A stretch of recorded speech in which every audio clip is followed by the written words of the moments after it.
Welcome to Mr.ScaryDreams. Tonight we enter the hospital halls where the dead never left. These aren't stories, they're true events, ones you were never supposed to hear. Stay tuned, if you can. My friend's daughter had just turned 2 when she fell off a chair and hit her head hard on the floor. They brought her to the hospital to get her checked for a concussion. She wasn't physically hurt, but once they got into the exam room, the nurse asked if anything hurt. The girl kept shaking her head, crying into her mum's shoulder.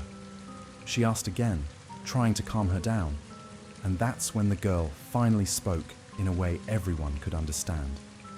She said she wasn't hurt. She was scared. The nurse, crouched beside her, asked what she was scared of. The little girl turned and looked into the corner of the room. Her voice dropped even lower as she explained that the little boy in the corner was scared, and that's why she was scared too. Neither my friend nor the nurse said anything at first. They both just stared at the empty corner. Without another word, the nurse stood up and walked out of the room. She didn't come back. I worked night shifts as a certified nursing assistant in a secured dementia unit, the kind where doors stay locked and windows don't open. Most nights were quiet, just the sound of the vents. My patient was sitting up, more irritated than scared. She said a woman had been knocking on her window again, asking to be let in, saying she was cold. Her voice was calm, but her eyes kept darting to the window. I looked out. Nothing. Just the empty parking lot under the flickering security light. I figured she'd been dreaming or maybe confused by some hallway noise. She insisted the woman knock slowly, 3 times, paused, and did it again. She even demonstrated it on her nightstand, the taps sharp in the silence. I stayed a little longer, then reassured her and left. Back at the station, I grabbed a snack, chatted with the nurse, and helped a few insomniacs settle. Around 3:15, her light came back on. This time, she looked unsettled. She said the woman had returned and seemed angrier, still knocking and watching from the dark. I checked the window again. There was no one there, but now I noticed faint smudges on the glass, like someone had pressed their fingers against it from the outside. I closed the blinds without saying a word. When I mentioned it to the nurse, she barely reacted. She said that room had always been like that patients complain about someone knocking, but it's been happening for years. According to her, only patients ever hear it. That night, I walked past the room again, near the end of my shift. The blinds were still closed, but I paused and listened. The hallway was empty. Then I heard it. 3 soft, deliberate knocks, a few seconds of silence, then again. I looked around, but no one else stirred. No one else seemed to hear anything. It was just me. I work nights on a pediatric bone marrow transplant unit. Our patients stay for months sometimes. There was this one little boy, 3 years old, no family, barely spoke. He didn't play with the nurses or the other kids. He mostly kept to himself and occasionally mumbled things under his breath. After a few weeks, we moved him to a different room. The last patient there, a girl named Sophie, had died not long before. She was around the same age, very chatty, and had passed quietly during the night. Not long after the move, we started noticing changes in the boy. He began talking more, but not to us. He would sit alone and speak softly into the corners of the room. Sometimes he'd pause like he was listening, and then he'd nod or shift his gaze like someone had answered. He started holding out toys like he was showing them to someone else. It wasn't pretend play. It looked like he really thought someone was there. Then he began saying new words, clear English words. We hadn't heard him speak like that before, and no one on staff had been working closely with him. One night during rounds, I walked past his room and heard faint laughter. 2 distinct voices. When I peeked in, he was sitting cross-legged on the floor, his bear in his lap, looking directly at the dark space between the bed and the wall. He smiled at it and whispered something I couldn't hear. I worked as a nursing assistant in a hospital for a little over 2 years. It wasn't a trauma center or anything, just a decent general hospital. Patients came in, got treated, and left. We had deaths, of course, but not a crazy amount, nothing out of the ordinary. But after a while, I noticed something weird. Every time a patient mentioned a cat, specifically in a dream, they would code within 24 hours. Not every once in a while, every single time. I remember the first few times thinking it was just coincidence. Someone's grandma said a cat sat on her chest in a dream, then passed the next night. Another guy saw one watching him from the end of the bed, died in the early hours. After about the fourth case, I started paying attention. I never said anything official. You don't want to sound like you've lost it. Then one night, our SWAT nurse came back from room 212 and quietly said, "He dreamed about a cat." I looked at him and he just nodded. No smirk, no joke. We didn't talk about it in front of the others, but a doctor overheard. He immediately jumped in like we were idiots. Said there was no medical explanation, that it was nonsense, and we shouldn't even bring it up again. Later that shift, the man in room 212 went into full cardiac arrest. No known history, no obvious reason. He didn't make it. After that, I stopped mentioning the cat thing to anyone new, but I kept track. It happened again, and again. Always after a dream about a cat. Black, white, tabby, didn't matter. They always described the cat sitting close or staring. One said it climbed on the bed and wouldn't leave. My mother trained as a nurse at the old Westminster Teaching Hospital in London in the 1950s. On one of her first night shifts, she was doing rounds in the children's ward.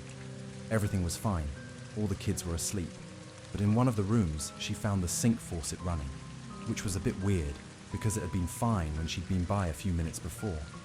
She figured that one of the kids had got up and been thirsty or something, turned it off, and carried on with the rounds. When her shift was over, she checked out with the matron, who asked if she had anything to report. She said there was nothing, except that someone had left a faucet on in one of the rooms. The matron looked horrified and gasped out, "Oh no!" She then explained that the ward was haunted by a ghost which washed its hands, leaving the faucet running whenever a child was going to die.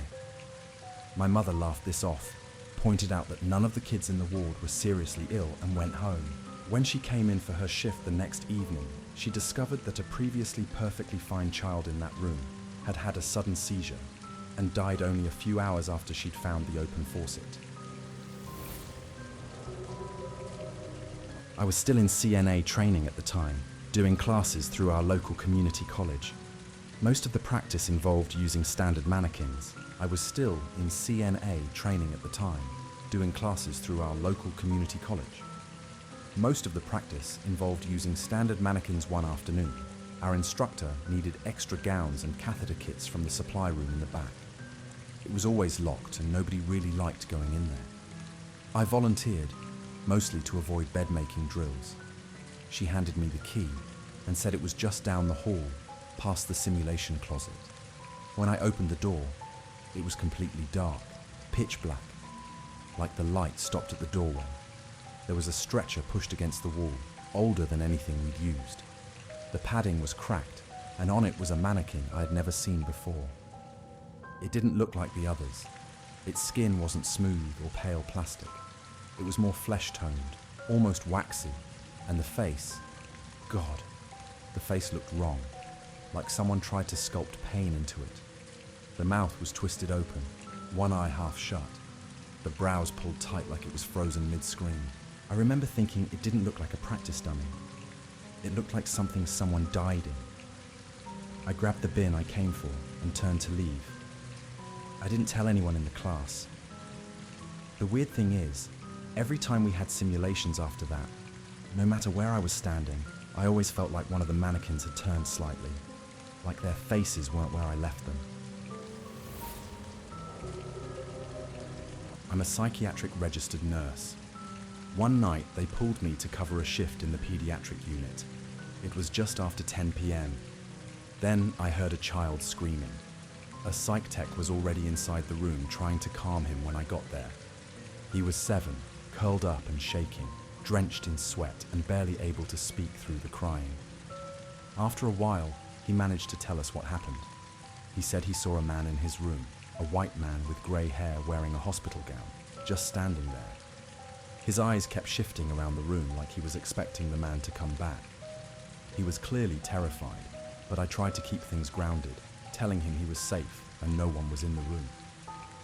While we were talking, his face suddenly went pale and he stared at something behind me. He stopped mid-sentence and tears started rolling again. I didn't even have to ask what was wrong. He whispered that the man was standing right behind me. I didn't move. I felt this tight chill settle into the room, trying not to panic. I just spoke calmly, saying that the boy was scared and whoever was there needed to leave. After a few seconds, the boy slowly nodded like he was watching someone walk out of the room. Then he curled under his blanket and whispered that the man was gone. We stayed with him until he fell asleep again. The whole time, the room felt off. Not even 3 minutes later, another patient screamed. This one was 17, down at the end of the hall. I ran to his room and he was standing on his bed, staring toward the door, completely frozen. He told me a man had just walked into his room and watched him from the foot of the bed. I asked what the man looked like, and he said it was an old man with grey hair in a hospital gown. The two patients were on opposite ends of the unit. No way they could have talked. That was years ago. I still work nights, and I still won't turn my back to the hallway. I used to work night shifts in a skilled nursing facility, mostly assigned to the Alzheimer's ward. I was in the linen room restocking my cart. The door was closed behind me, and I was folding sheets when I heard soft footsteps behind me, like someone shuffling in slippers. Before I could turn, I felt a distinct pressure on my shoulder. But the room was empty. The door was still shut. A few nights later, one of our female residents started mentioning a man who would come into her room after lights out. She said he never spoke, just stood there watching her. I assumed it was confusion or a dream, pretty common on that floor, so I told her I'd keep an eye out and check on her more during the night. But the reports didn't stop. For 2 weeks straight, she insisted the same man kept showing up. One night, when I asked her what he looked like, she said he was tall, handsome, and always wore a black suit. Then she paused, and with this weird distant look in her eyes, told me he was standing right behind me. I didn't turn around. I told her everything was fine and quietly stepped out. The hallway outside was empty, quiet like always, but I felt like something was watching me the entire time. I didn't sleep right for a few days after that. She passed away the next night in her sleep. What really unsettled me is that since then, a few other residents have described the same figure. A man in a black suit, always appearing late at night, standing quietly at the foot of their bed or near the door. They all say the same thing, in nearly the same words. I still work there, and I still don't go into the linen room alone. I spent several years performing transport duties at a hospital. The transport home base was in the basement of the hospital, where all the laundry is done and supplies are also sorted. I hated working late nights after this incident. On this particular night, I was the only one in the basement when I heard whistling at the end of the hallway by the elevator. I poked my head around the corner, expecting to see my only co-worker on duty that night, but there was absolutely no one there. I shrugged it off. I'm not easily spooked. Nights are slow, so I ate some snacks and hung out in the break room for a bit. The next thing I know, I hear a loud bang. I walked into the hallway and a bed was rolling down the hall, bumping into the sides. At this point, I think that my co-worker is bullshitting me. I radio him, and he says he's upstairs in the cafeteria. I still don't believe him and think I'll catch him in the act. I walk past the laundry room and the machines start. I pop my head in there expecting to find him, but it's completely empty. Okay, starting to get a little nervous. I walk into the laundry room and the machines completely stop. I freeze, then run out and head towards the elevator when I hear whistling again. At this point, I know I am the only worker in the basement. As I am standing there waiting for the elevator, things start falling off of the shelves down the hall. Boxes of gloves, tissues, packages of tubes. I am literally standing there watching them fall off one by one at the opposite end of the hallway. I shit you not, my entire body broke out in goosebumps, my hair stood on end, and I had this strong gut feeling I was being watched. I was not alone. As I'm getting into the elevator, I feel what feels like someone brushing my arm. Went upstairs and found my co-worker in the cafeteria and freaked out to him. I got the fuck out of there and transferred soon after that. The creepy thing to add to it is that I usually whistle mindlessly to myself at work. It was almost as if the spirit was mimicking me. Creepiest feeling ever.